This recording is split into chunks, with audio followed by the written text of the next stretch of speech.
ജ്യോതിഷ് കോട്ടയത്ത് നിന്ന് തുടരുകയാണ്. ജ്യോതിഷ്, അവിടെ ഒരു വീട് ഇടിഞ്ഞിരുന്നു, അതിലൊരു കുടുംബം കുടുങ്ങിക്കിടക്കുന്നു എന്നുള്ളതാണ് നമുക്ക് അവസാനം തന്ന ഒരു റിപ്പോർട്ട്. ഇപ്പോൾ അവിടെ എങ്ങനെയാണ് രക്ഷാപ്രവർത്തനം പുരോഗമിക്കുന്നത്? അവരെ കണ്ടെത്താനായിട്ടുണ്ടോ, പുറത്തെടുക്കാനായിട്ടുണ്ടോ? നിലവിലെ സാഹചര്യം എങ്ങനെയാണ്? രക്ഷാപ്രവർത്തനം തുടർന്നുകൊണ്ടിരിക്കുകയാണ്. പൂഞ്ഞാറ് പയ്യാനിത്തോട്ടത്താണ് വീടിന്റെ മുകളിലേക്ക് മണ്ണിടിഞ്ഞ് വീണത്. ജോണിയും അതുപോലെ തന്നെ ജോണിയുടെ കുടുംബവുമാണ് വീട്ടിലുണ്ടായിരുന്നത്. ജോണി, ഭാര്യയും മകനും, അങ്ങനെ 3 പേരാണ് വീട്ടിലുണ്ടെന്നാണ് ഇപ്പോൾ നിലവിൽ മനസ്സിലാക്കാൻ സാധിക്കുന്നത്.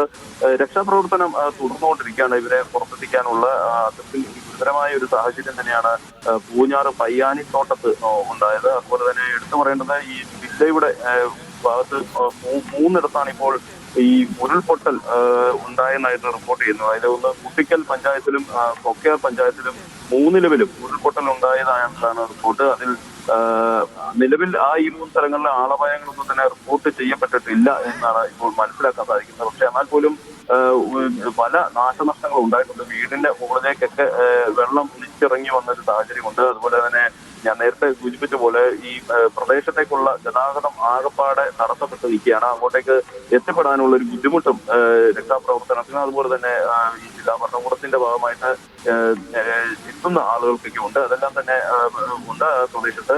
ഏതായാലും എടുത്തു പറയേണ്ടത് കോട്ടയം ജില്ലയിൽ അതിതീവ്ര മഴ തന്നെയാണ് ഇന്നലെ രാത്രി മുതൽ പെയ്തുകൊണ്ടിരിക്കുന്നത്. ഇപ്പോൾ രാവിലെ ഇത്തരത്തിൽ മഴ തുടർന്നുകൊണ്ടിരിക്കുകയാണ്. അതിതീവ്ര മഴയുടെ ഒരു സാഹചര്യമാണ്.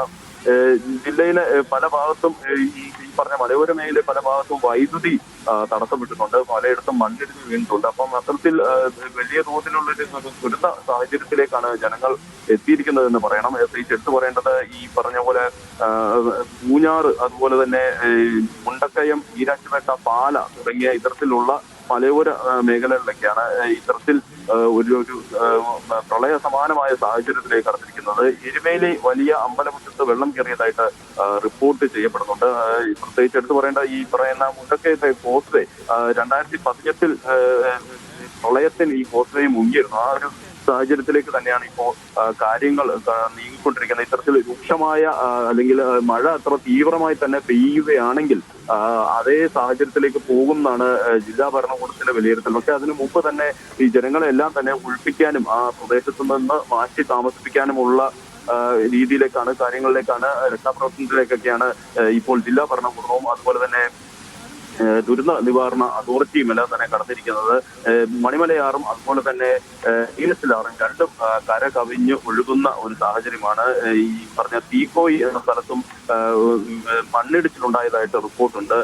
പല റോഡുകളും ഈ വെള്ളത്തിനടിയിലായിട്ടുണ്ട്. പല പാലങ്ങളും വെള്ളത്തിനടിയിലായിട്ടുണ്ട്. അതുകൊണ്ടൊക്കെ തന്നെയാണ് ഈ പ്രദേശത്തേക്ക് പോകാൻ ഉള്ള ഒരു ബുദ്ധിമുട്ട് ഈ രക്ഷാപ്രവർത്തകർക്കും അതുപോലെ തന്നെ ജില്ലാ ഭരണകൂടത്തിനും എല്ലാം ഉണ്ട്. എല്ലാം തന്നെ അത്തരത്തിൽ നിലനിൽക്കുകയാണ്. ഏതായാലും നിലവിലെ ഒരു സാഹചര്യത്തിൽ പല സ്ഥലങ്ങളിലും മരം റോഡിലേക്ക് മറിഞ്ഞു വീണതായിട്ടുള്ള ഒരു ഇതുണ്ട്. അതിന്റെ പശ്ചാത്തലത്തിൽ തന്നെ ഗതാഗതം തടസ്സപ്പെട്ടിരിക്കുകയാണ്.